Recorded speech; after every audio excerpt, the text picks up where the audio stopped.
มาลินเพลงมือปืนจะฟังจากเพลงหนึงสอบเดียววันนี้คือเก่า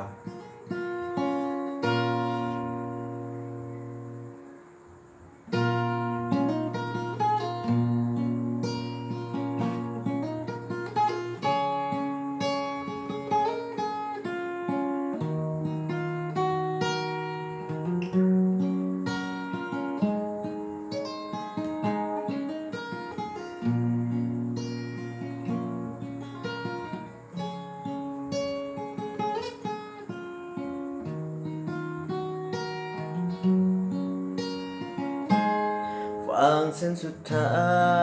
ยตอนตะวันบ่ายคล้อยลงมา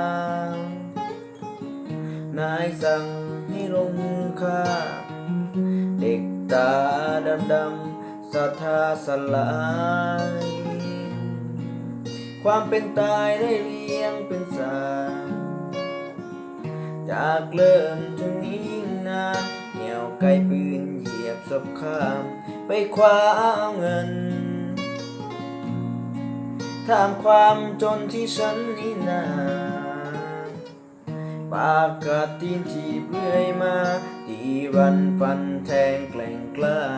นุ่งกระทงไม่เคยหลีหนีใจผู้ใดแรงมาแล้วก็แรงไปกันแก่งแย่งสิ่งก้อนเงินจนพบกับนาย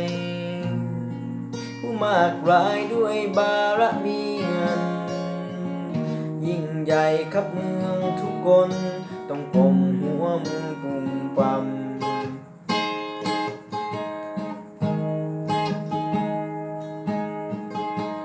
ฝากตัวรับใช้นายเป่าหัวผู้ขวางทางเดินนาย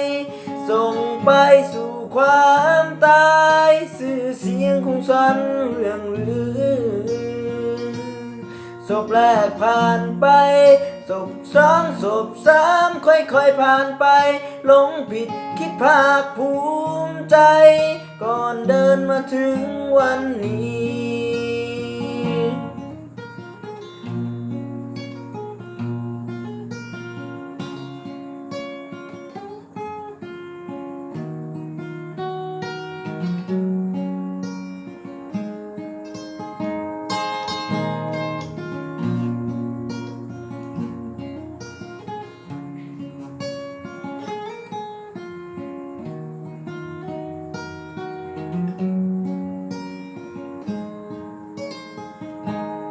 เด็กโศกวายเขาเห็นนายซื้อขายกันสา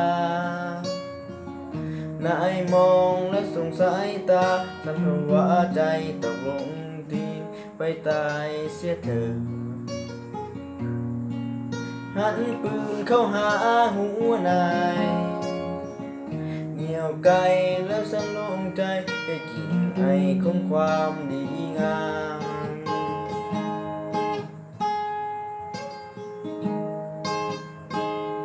ฝากตัวรับใช้นายเป่าหัวผู้ขวางทางเดินนาย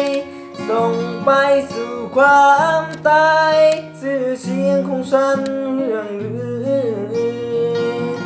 ศพแรกผ่านไปศพสองศพสามค่อยๆผ่านไปหลงผิดคิดภาคภูมิใจก่อนเดินมาถึงวันนี้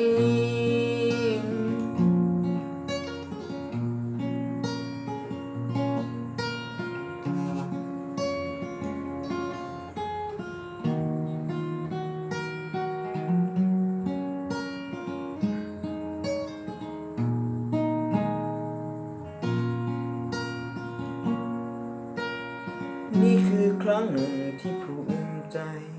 ว่าฉันยังเป็นมนุษย์หัวใจลอยล่องไปแสนไกลขอต้องตายด้วยมือตัวเอง